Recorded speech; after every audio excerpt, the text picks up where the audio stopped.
Omega fatty acids वो तत्व हैं जो आपको एक हेल्दी डाइट और सप्लीमेंट्स के थ्रू मिलते हैं।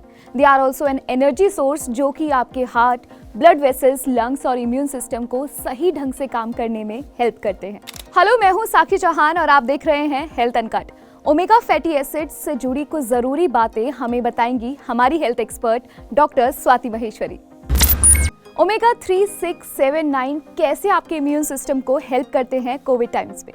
देखिए, जो ओमेगा 3, 6, 9 होते हैं ये हमारी बॉडी का जो रोग प्रतिरोधक क्षमता होती है उसको और बेहतर बनाते हैं। साथ ही जो हमारे शरीर में रिपेयर हो रहा होता है, हर वक्त हमारा शरीर जहाँ भी कहीं कुछ डैमेज हुआ होता है इंटरनली भी, अंदर ज़रूरी नहीं है बाहर आपको शरीर पर दिखाई दे, अंदर भी जो डैमेज हो रहा होता है उसे लगातार हील करता रहता है। और इसमें इनका बहुत अच्छा सकारात्मक रोल है इन सभी फैटी एसिड्स का। और जो ज़ख्म शरीर के ऊपर हो जाते हैं उनको भी हील करने में इनका बहुत अच्छा रोल है। और अगर अभी हम कोरोना की बात करें तो कोरोना के समय में खास तौर से ये देखा गया कि हमारे शरीर की जो रोग प्रतिरोधक क्षमता है अगर किसी की कम है तो ऐसी स्थिति में बाहर से कोरोना का संक्रमण होने की संभावनाएं बढ़ जाती हैं, जो कि बहुत स्वाभाविक भी है क्योंकि कोई भी वायरस, बैक्टीरिया या ऐसा तत्व जो हमें नुकसान पहुंचा सकता है उसके लिए आसान हो जाता है अटैक करना और जो है संक्रमण करना।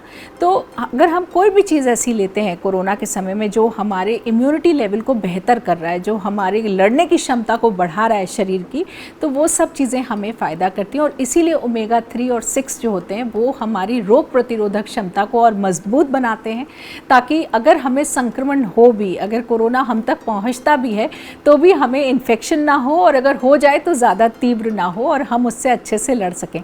इसलिए इन चीज़ों को हमें अपने डाइट में इंक्लूड करना चाहिए। ओमेगा 3 और 6 हमें किन नेचुरल सोर्सेज से मिलते हैं? ओमेगा 3 जो होता है वो खास तौर से हम देखेंगे जो लोग मांसाहारी हैं तो फिश खाने से, यानी कि मछली में ये एक अच्छी मात्रा में होता है। और इसलिए बोला भी जाता है और अमेरिकन हार्ट एसोसिएशन भी बोलता है कि हफ्ते में 2 बार मछली का सेवन करना चाहिए ताकि आपको अच्छी मात्रा में ओमेगा 3 मिले।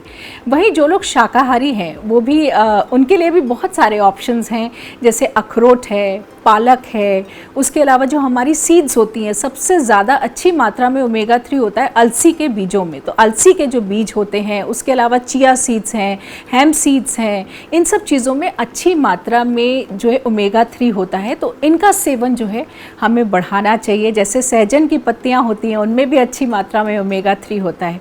उसके अलावा ओमेगा 6 जो होता है वो खासतौर से हमारे वेजिटेबल ऑयल्स में होता है, जो हम खाने में इस्तेमाल करते हैं।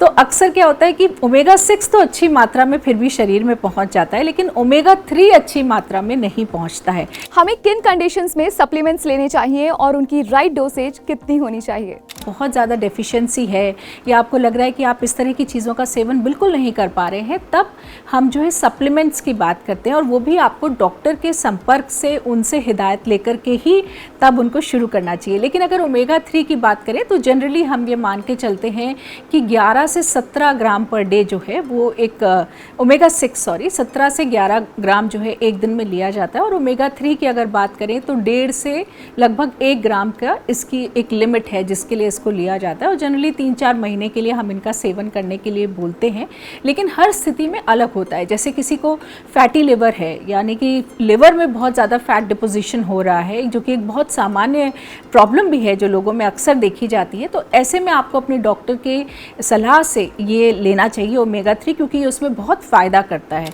ओवरडोसेज के क्या साइड इफ़ेक्ट्स होते हैं? देखिए, कोई भी चीज़ अगर हम ज़्यादा लेते हैं, अति में लेते हैं, तो वो हमको ज़्यादा नुकसान करती है। क्योंकि देखिए जो फैटी एसिड्स वगैरह भी हैं इनका मेन रोल यही है कि हमारी बॉडी में जो इन्फ्लेमेशन हो रहा है, जो हमारी बॉडी इस तरह के सेल्स या रेडिकल्स बना रही है जो कि हमें शरीर को दुष्प्रभाव डाल रहे हैं, उनको कम करें। लेकिन अगर हम किसी भी चीज़ का ज़्यादा सेवन करेंगे तो वो हमें फ़ायदा करने की बजाय नुकसान करती है। और ऐसी स्थिति में स्किन में प्रॉब्लम्स आ सकती हैं, जो प्लाक्स बनने की समस्याएं हैं वो और ज़्यादा बढ़ भी सकती हैं अगर हम सही मात्रा में चीज़ों को नहीं ले रहे हैं। तो हमें कोशिश करनी चाहिए कि हम जो भी चीज़ है उसका हमेशा सेवन ना करते रहे। ऐसे नहीं कि डॉक्टर ने एक बार आपको बता दिया और अब आप लेते ही जा रहे हैं, तो ये ना करिए। या डॉक्टर ने आपको एक कैप्सूल बताई है, आप खुशी में 2 खा रहे हैं या सोच रहे हैं कि शायद 2 खाने से हमें जल्दी फ़ायदा होगा या जल्दी रिजल्ट्स आ जाएंगे, ऐसा नहीं है। तो हर चीज़ का हमें एक लिमिटेड सेवन ही करना चाहिए ताकि वो हमें नुकसान